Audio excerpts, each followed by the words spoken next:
জন্ম হলো আলোর, উতল হচ্ছে বাতাস, তারুণ্যতায় তীব্র হলো, সাতের পরেই সাতাশ।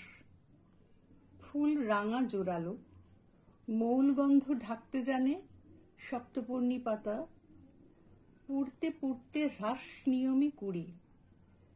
সাগরগন্ধ আসে, পোড়ার আগেই কেমন করে পুড়ি, নিরন্ধ্র ঘোর বিপন্ন উচ্ছ্বাসে। পোড়ার গন্ধ বাজি, এক নিরালায় মিথ্যেরও ফিস ফাঁসে, সলাই কাঠির আগুন ছোঁয়ায় পোড়ার জন্য রাজি।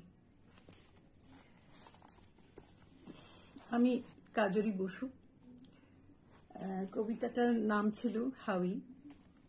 প্রকাশক, বইটির প্রকাশক পালক। পালক প্রকাশনা, পুস্তক বিক্রেতা। তাদের প্রকাশনার মাধ্যমে এই বইটি প্রকাশিত হয়েছে। আগুন রেখেছি নিরাপদ ব্যবধানে। একটি কথা বলার, যে বই তো প্রকাশ হয়েছে, তারা প্রকাশ করতে চেয়েছেন এবং আমি খুব আনন্দিত হয়েছি সেই সংবাদে। কিন্তু সব থেকে বড় কথা যেটা দেখলাম, যে বইটা প্রকাশ যে করলেন তারা, তাদের যত্ন, তাদের আন্তরিকতা এবং সব মিলে তাদের যে প্রয়াসটি, সেই প্রয়াসটি কিন্তু খুব খুব খুব পছন্দসই। আমি তো অনেক প্রকাশকের কাছেই বই করেছি, বা প্রকাশকরা আমার বই করেছেন বলা ভালো। সেক্ষেত্রে এদের যে প্রয়াসটি, এদের যে চেষ্টা, যে আন্তরিকতা, যে যত্ন একটা বই প্রকাশের ক্ষেত্রে, আমার সেটা খুব ভালো লেগেছে। বইটা যখন পাণ্ডুলিপি পাঠাই, তখন তারপরে প্রুফ দেখার জন্য আমাকে তারা পাঠান, এবং শুধু সেইভাবে নয়, পরে কিন্তু হার্ড কপিটাও আমাকে ওনারা পাঠিয়েছেন এবং তারা নিজেরা দেখেছেন, আমাকে দিয়ে দেখিয়েছেন, যেন কোনো ভুল না থাকে, যেন একদম নির্ভুল একটি বই তৈরি হয়।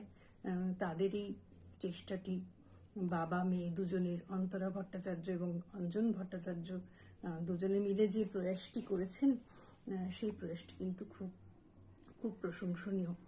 আর তারা যে একটি বই প্রকাশের অনুষ্ঠানটি করলেন বই মেলাতে, প্রেস কর্নারে, তো সেই অনুষ্ঠানটিও খুব সুন্দর, নিটোল এবং খুব সুন্দরভাবে অর্গানাইজ করা একটি প্রোগ্রাম হয়েছিল।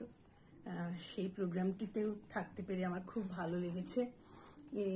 বইটি আশা করি পাঠক বন্দিত, পাঠক প্রিয় হবে। বন্দিত বলাটা ঠিক নয়, পাঠকের কাছে যদি কবিতাগুলো প্রিয় হয়, সেটি একজন কবি হিসাবে আমার খুব আনন্দের, আমার খুব একটা ভালো লাগার জায়গা তৈরি হবে।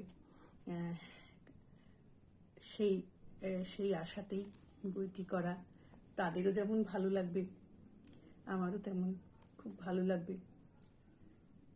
এটুকুই বলার ছিল।